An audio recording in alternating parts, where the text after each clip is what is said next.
Hey everybody, you're watching Cole the Corn Star.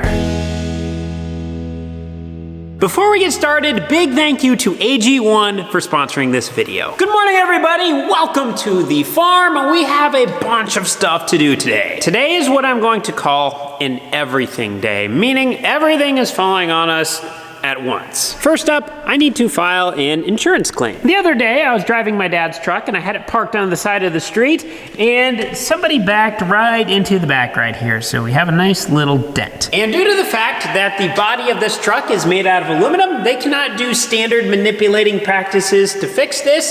They actually have to replace the entire side of the bed, which means they also have to paint the entire thing.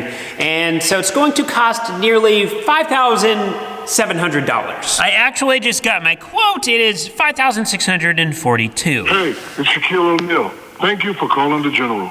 To find out more about the I thought we were gonna get to talk to Shaq for a minute. Hello, can I file a claim, please? While I've been working here in the shop office, I've been getting some phone calls. Today must be the day of flat tires. We had a flat tire on this water trailer earlier. My dad just brought that into town. And then Zach was doing some baling. He got out to the baler, it had a flat back tire. Called a guy, they came out, put a new tube on it. He drove it home and it was flat by the time he got home. The new tube had ripped. And so now they are putting a new one on again. I'm now going to be doing some crop scouting, and what I find is going to determine what I am going to be doing for the rest of the day. Corn crop update, we are officially at thigh-high heightness, and this corn looks really good. I'm just gonna say it how it is. Over the last 2 days, I have driven about 700 miles across the state of Iowa, and there is approximately a 3-mile circle around my house that has the best looking corn out of anything that I have seen. Things around us look really good. On the soybean side of things, this is the scouting that I actually wanted to do, and we are going to be looking at our weed pressure. Today is June 11th. We are 11 days away from the longest day of the year, the summer solstice. Once the longest day of the year hits, something inside of these soybeans says, hey, we need to start going into reproductive mode, and they start putting on flowers. If you look right at the tip of my finger, we actually have a flower spot that has already started. It hasn't bloomed yet, but that is going to be a flower. Once these soybeans start to flower, they get really sensitive. And so if we come in and start putting things on the soybeans after flowering, then we can start to ding yield. So I'm scouting for weeds right now, so that way we can get some weed control products on before these plants start to get really sensitive and before we come in and potentially start dinging some yield. I am looking for weeds that are 2 inches tall. So that's about 2 inches. Once they get much bigger than that, they get pretty hard to kill. This particular weed is our problem one. This is called water hemp. This guy can produce about 1 million seeds if we let him fully grow. So we want to get him while he's little. And actually, we do have a couple spots that are outbreaking. So these are all those problem weeds. And we have some bigger ones here, so it is time to come in and take care of this field. And I'm not tooting my own horn here, but in the 700 miles that I drove across the state, out of every single soybean field that I passed, the farm that we call Tabletop, which is the farm I'm standing on right now, is without a doubt the best looking soybean field I have seen. These things are about mid-shin high, and honestly, these beans are bigger than a lot of cornfields that I've seen. If I'm not mistaken, I believe this field was planted April 9th or April 10th. This next field is one of our no-till fields. The beans are definitely a little bit shorter, but we are much cleaner between the rows because all of this trash is preventing the sunlight from hitting the soil, so it's helping suppress weeds. The trash cover is not perfect, however. We have a little baby water hemp sneaking through right there. He's just a little guy right now. And then right here, we have an area that's more bare. This is giant ragweed. Another thing I'm looking for in this field is volunteer corn. And where I'm standing at right now, I do not see any, which is a really good thing. Ha, there we go. I found one. This is a volunteer corn plant. Last year, this field was corn, and when we were going through here with the combine, a kernel of corn must have fallen out and it got planted. Thus, we have a volunteer corn plant. In a soybean field, corn is a weed, and it is actually the biggest yield reducing weed out of any of them. Now, the reason why I bring up the volunteer corn is because this year we are going to be doing something a little bit different than what we've ever done in the past. But before I get to that, I want to show you something really cool that I'm looking at right now. When we planted soybeans this year, we planted them earlier than we ever have. And we took a risk in doing that because in the time zone we planted them in, that had a frost risk to it. Meaning when we planted them, we could have got a frost during that time period. We ended up making it through that time period without a frost.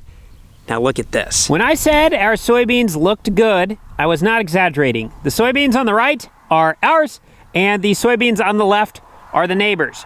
Both of these were planted under no-till conditions. We probably planted ours at least 2 weeks before the ones on the left, and you can see the noticeable size difference. We're just over finger high over on the neighbor's side, and on this side, we're well over the height of my hand. I really don't know if the looks actually translate into anything yield related, but I will show you what I do know. The summer solstice is 11 days away, and these soybeans are going to flower at approximately the same time as these ones. The only difference is, besides the size, is these ones have a much larger solar panel to be able to collect sunlight. And these soybean plants literally take sunlight and turn that into sugars in the plant, which is what it uses for food. And so if these are trying to reproduce and these are trying to reproduce, these have much more resource for reproduction than these ones. That is why, in my mind, planting these soybeans early and getting them bigger earlier is better, because not only do they get more sunlight on them from being planted earlier, but they also get more sunlight on them because they are able to capture more because they have more mass to the plant. It would be super interesting to know the yield difference during harvest, but unfortunately I probably won't ever find that out. Out of all of the no-till soybean fields of ours that I have been in so far as weeds go, they are pretty clean. However, we are starting to get some 2-inch tall weeds here and there. So we are going to need to be addressing these pretty soon, but I think what we're gonna do is we are going to address our tillage soybean fields first, because those have a much higher weed pressure. And then once we have those done, then we'll jump over to these. Now, I just want to make sure that I'm not looking at things funny, so I'm just gonna ask my dad, because we've been looking at fields separately. So Dad, what do you think of the beans so far? When I've been walking around, I've been doing some scouting in them lately. Them little boogers are really starting to grow. They're really starting to bush out. They're off to a really good start. They're planted early. So I'd say if they keep up to this pace, we're in for, I think, a good, hopefully, canopy early this year. But everybody knows beans, sometimes they look really great, then they look ugly, and then look good, and sometimes the ugliest beans do the best, sometimes the best looking beans do the best, so we won't know, but I think they're off to a good start. As we're getting into today, it's becoming clear that things are starting to get really busy. I don't know about you, but when I get busy, my diet tends to kind of go out the window. This is where AG1 Next Gen comes into play. If you're not familiar with AG1 Next Gen, it is a blend of over 75 vitamins, minerals, and probiotics. For about the last 4 years during the spring and the fall, when we are running really long hours and I'm starting to get a bit wore down, I have been drinking this to help support my health. And all it is 1 scoop or 1 travel packet, whichever you prefer, a day. 12 ounces of water, and then throw in the stick. And just like that, we have over 75 vitamins, minerals, and probiotics. Now, taste-wise, I really enjoy it. I honestly think it tastes a lot like cantaloupe. If you are looking to improve your vitamin, mineral, and probiotic consumption, right now is the best time to give AG1 a try. Get started with AG1 Next Gen for less than $3 a day when you subscribe. Go to drinkag1.com/callthecornstar or scan the QR code. Big thank you to AG1 for sponsoring today's video. Hey, look at that. It's raining. I don't know where this came from, but we'll take it. The radio just said we are in a severe thunderstorm warning. so I'm going to go home. The thunderstorm passed through just fine. We just got rain, which was a good thing. Down here at my parents' house, we basically got just enough to wet the dust, but 2 miles north, where my house is, we got ½ inch, which was absolutely beautiful. My dad got the tire fixed on the sprayer trailer, and since we are going to be needing this today, we're gonna drive it over to the farm. We are going to need to load 4 or 5 more of these big totes, and then we have some 1-gallon jugs that we need to get up there. But before we do that, I need to do some conductivity testing. On our sprayer trailer, we have a MixMate. The MixMate is an automated mixing system that attaches up to our big totes, and it draws out of them, and there's a computer inside of there and stuff, so we actually don't have to touch anything. It does all of the mixing for us. Inside of that big cluster of hoses, there are 2 metering systems. On the right side, we have the gear meter, and on the left side, we have the mag meter. There are basically 3 main differences between a gear meter and a mag meter, and those differences are speed, accuracy, and what products can run through them. The mag meter is probably 3 times faster than the gear meter. So if the gear meter is doing 25 gallons per minute, the mag meter is doing 75. With that being said, the mag meter, while it's faster, is not quite as accurate as the gear meter. Let's say the gear meter is 99.9% accurate, where the mag meter is 97. So what we try to do is, through the mag meter, the less accurate one, we will run things more like a fertilizer, where that 2% of inaccuracy really doesn't matter. And then the gear meter will get the stuff where precision is extremely important. And then the last difference between the two is, with the gear meter, it really doesn't matter what product's going through it. As long as it can flow, the gear meter will read. But the mag meter, on the other hand, in order to get a reading on that, the product needs to be conductive. The problem I'm running into right now is I have 3 inputs for the gear meter, and I have 3 inputs for the mag meter. And we are going to be putting on 5 totes. So 3 of them are going to be on the gear meter, and then 2 need to be on the mag meter. We're gonna be putting on 8009, which is ammonium sulfate, and this is conductive. So we need to find one more product that is conductive, so that way we can have everything hooked up to a meter. By the way, if you're ever looking at fertilizer and you see something like this, these numbers are gonna be different depending on the fertilizer, but what they mean is the first one is what percentage of the material is nitrogen, the second one is what percentage is phosphorus, the third one is potassium, and then the fourth one is sulfur. To test for conductivity, I have a tester. Step number 1, get a little bit in a cup. For product number 1, we're just gonna call this maple syrup. All we gotta do is take our tester. It's basically like a pregnancy stick, and we're just gonna dip it in, and then the little digital readout will tell us if it's conductive or not. All right, here we go. Okay, looks like we are 2.3 millisiemens per centimeter. For the next product, which we will call cough syrup, I'm guessing it will be less than the one before. And I was right. It's moving down. 0.33, 0.32, 0.31. Oh boy, it's moving down. The conductivity tester reads in microsiemens and millisiemens, and I have no idea how many microsiemens or how many millisiemens is conductive. At least I don't know what is conductive enough to be able to be read by the mag meter. So I sent a text to Doug Applegate, one of the inventors of the MixMate, and he's gonna look into the spec on that mag meter so we know exactly. I'm hoping one of the two is. If it's not, we're just gonna have to get a hand pump up there, and then we'll just have to hand pump it in, which isn't the end of the world. It's just a little bit more messy, and it's not as fast. Here is what Doug said. It is rated for a minimum of 50 microsiemens, and the stuff that we just tested was 5,600 microsiemens and 7,200 microsiemens. So we're plenty good. We got everything all on. We're gonna get hooked up, and here we go. And that's just water. I just blew out my line. So this is how the MixMate works. We got everything hooked up there. I just gotta hit go right here. I got everything all for what we're gonna be mixing. We're gonna hit go. We're gonna fire up this pump. It's gonna do its thing. Need to hand pour 3/4 of a gallon of this stuff. This is a plant growth regulator. It tells me right there. Fire up this one. Pulling out of that one right now, and all the other ones have already pulled their thing.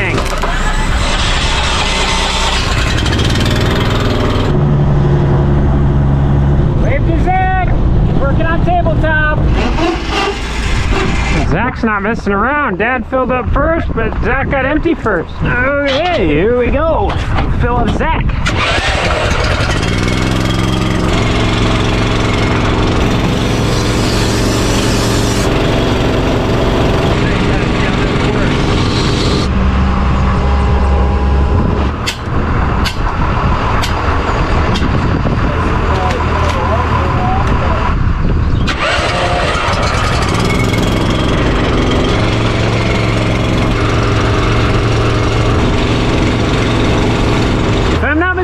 This load here is load number 6 of the day.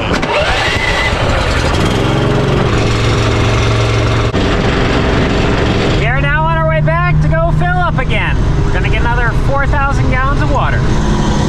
What kind of machine is that? Hello, sprayer tanks, we meet again. It appears the ripcord on our pump has broken, so we have this interesting setup here with jumper cables and a battery. It may be weird looking, but it is highly effective.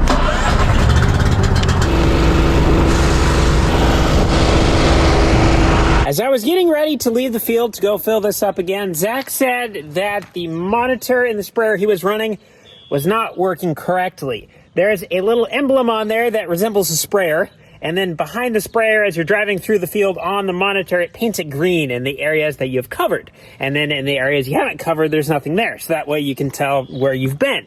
And so when that's not working, you have no idea what's been done and what hasn't. So you need that to run.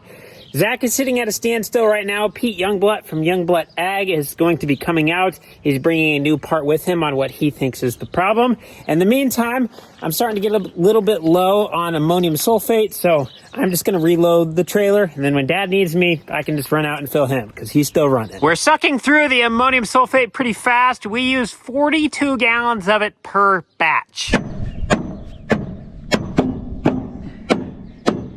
Hello, Erickson.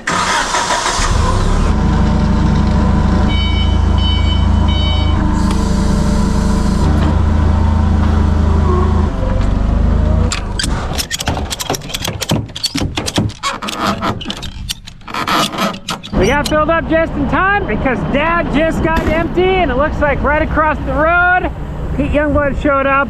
So hopefully the other sprayer will be running shortly.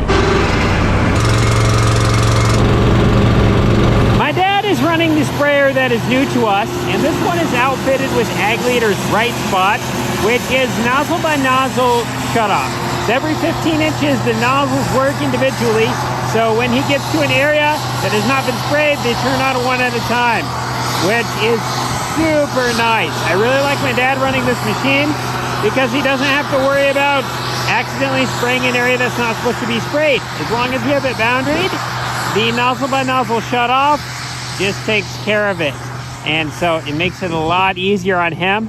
And not only that, it does a lot better job. If you look on the very end of the wing, you can actually see that they're not spraying, and then they kick on. So he's getting into spots that have been sprayed and spots that haven't.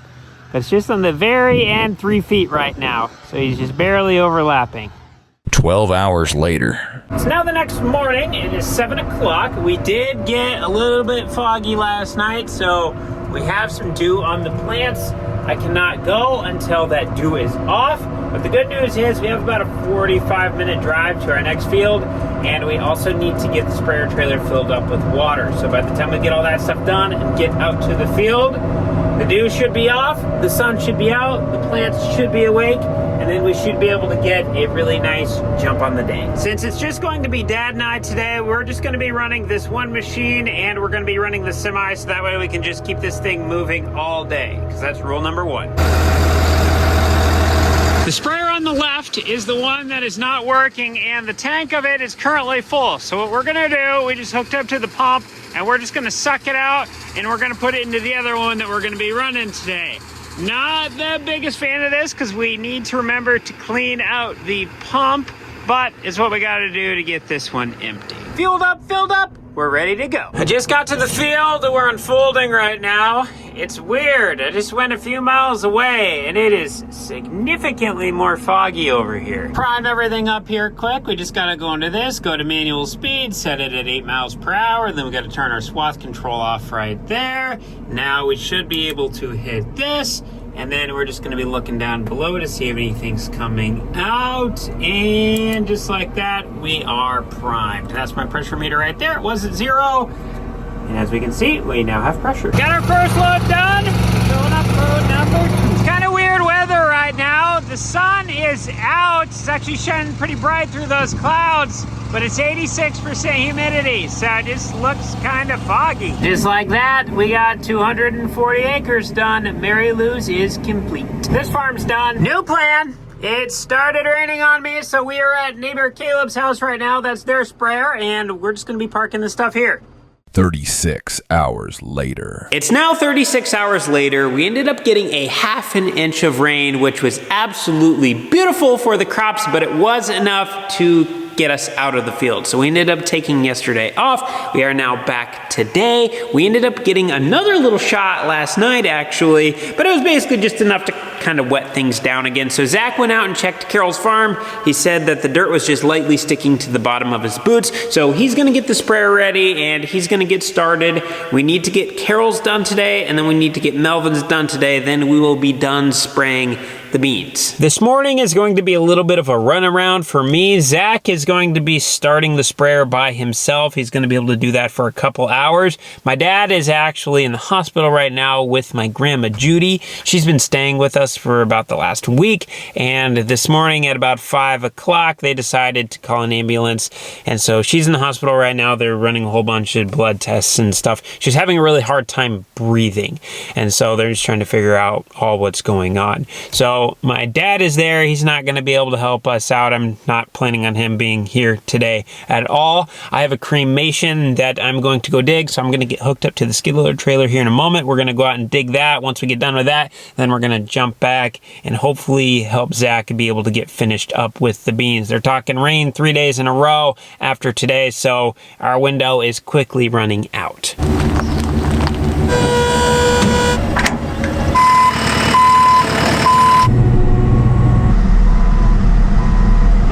Okay, we need to find where we are going to be digging. I see it right over there. We got some yellow flags. We have our row of stones right here, and then we have a flag marking where the monument was going to be. So this is going to be the center of the monument. And then over there, we have our other flag, which is where the actual cremation is going to be. If you didn't know this, on top of farming, my family also digs graves for 18 cemeteries. So we are contracted with these 18 different cemeteries, and the grave digging business has been in my family for almost 70 years. So quite literally during my lifetime, we have buried almost 1,000 people. This is a job that is never fun, but it is rewarding. And I do feel like it gives me a little bit different perspective on life, because we pretty much bury a person once a week for every week. And so when you're around it a lot, it gives you a different view of the world. We're going to be digging a cremation today, so we're going to be burying an urn later. I got the 12-inch postal digger on the skid loader. I'm going to come in with a shovel first. We're going to dig out the grass plug on the top. Then we'll use the postal digger. We'll core everything out. We'll have a pile of dirt. We'll clean that up, make it look nice. And then the family is supposed to be here in a couple hours for the funeral. They'll put the urn down in the bottom, and then I'll come back later. I'll put the dirt in, I'll pack it, and then we'll put our grass plug back on the top. And then you won't even be able to tell that anything happened here. Oh, see if we can do this while it's still in one piece. Look at that, beautiful.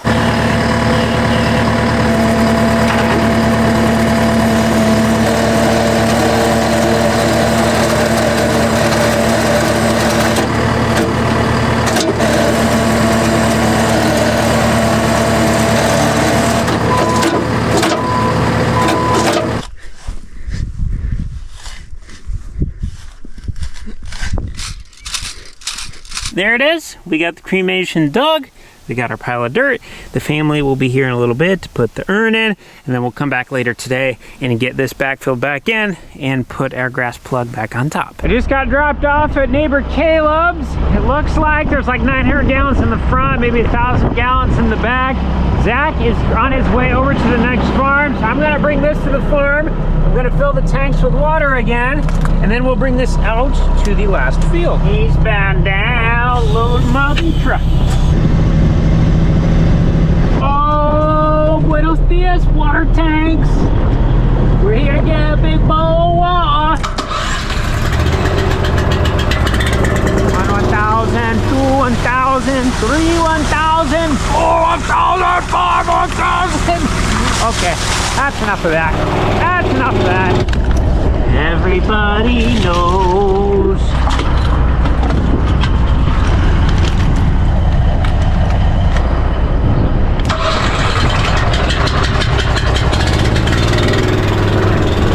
The tanks are full. This is the last field that we need to do. The weeds have gotten a lot bigger since the last time I was here. I have everything 100% ready to go for Zach on the trailer. He's running around here somewhere in the field. When he gets empty, he's probably going to be pulling 2 loads from this. Once he gets done with this, I'm going to need to pull one of these totes off, and I'm going to need to put a different one on, and then we have probably 150 acres that we need to spray with the second pass. This year we are trying something new. In the past, we would put our weed control products with our volunteer corn product in the same tank. And what we have been finding is there is some sort of antagonistic effect, meaning the two products fight with each other, so they don't work as good, at least for sure when it comes to the volunteer corn stuff, but I have a theory that it's also doing it on the weed side as well. So this year we are doing 2 separate passes. We are wrapping up with our weed control pass now, and we are ready to move into the volunteer corn pass. Now luckily for us, about 680 acres of our soybean ground has what's called double pro volunteer corn on it. Meaning the corn we planted there last year was a double pro. I don't know what double pro means. That's just what they call it. But the weed control stuff that we are putting on will take care of that double pro volunteer corn. Now the other 320 acres we have, that was either a AM corn, I think that stands for Acre Max, or a Power Core corn. So the weed control stuff that we put on does not take care of that volunteer corn. So that is the stuff that we are going to be controlling next. For the volunteer corn, we're going to be loading up this guy. This is like 127 gallons of vegetable oil. They actually call it MSO, or methylated seed oil. And then we also need this one. To allow Zach to continue to run, I'm just going to load these totes up on the trailer, and then we're just going to bring everything out to the field to Zach, and we're just going to do the old swapperoo out there.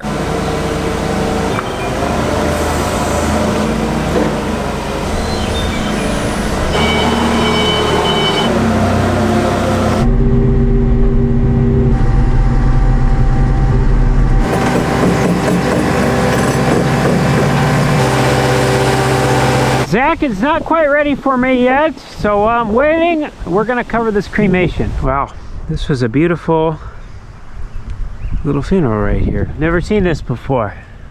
With the flowers and the little vases on them, they can stick right into the ground with the point. Wow, we're gonna be very careful.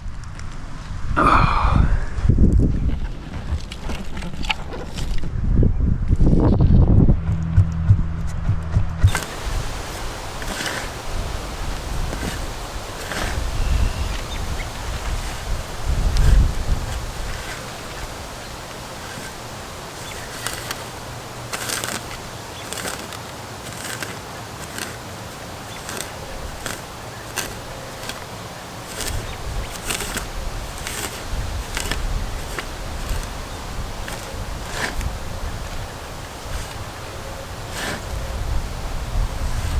Whenever I cover a grave, I try to make it look like I was never here. The dirt pile was there, but I got it all raked out, so all the loose dirt has now fallen between the grass. We got the grass fluffed up. And then right here, I do have a dirt ring around it right now, but once we get a couple rains on it, the grass underneath will be able to grow through. You won't be able to tell that was there. Some of this will settle in what my plug did not cover, and then I leave my plug about that high, so that way when the dirt settles, this will be even with the ground. So once we come back after a couple rains, you won't even be able to tell that anything ever happened here. We just got Jack empty, and he is now going up and down this road a few times with the little bit remaining he has in the tank to get him emptied out. This should keep the driveway nice and weed free over the rest of the summer. And in the meantime, while he's doing that, I am going to pop off 2 of these totes, and we're gonna pop on the 2 new ones that we loaded up. And then he has 50 acres right here, right in front of us, right in this corner, that we need to put some volunteer corn control on.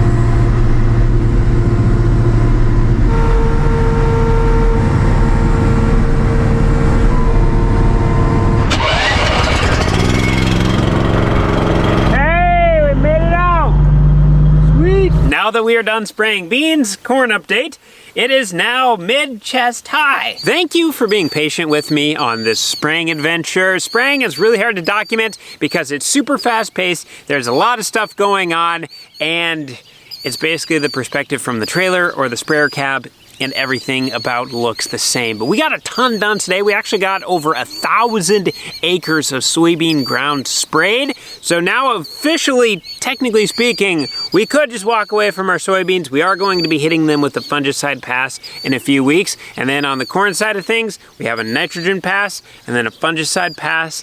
And then we pretty much get everything cleaned up and then start preparing stuff for harvest. So things are moving quick. With that being said, this is all I got for today. Thank you so much for watching. We'll see you in the next one.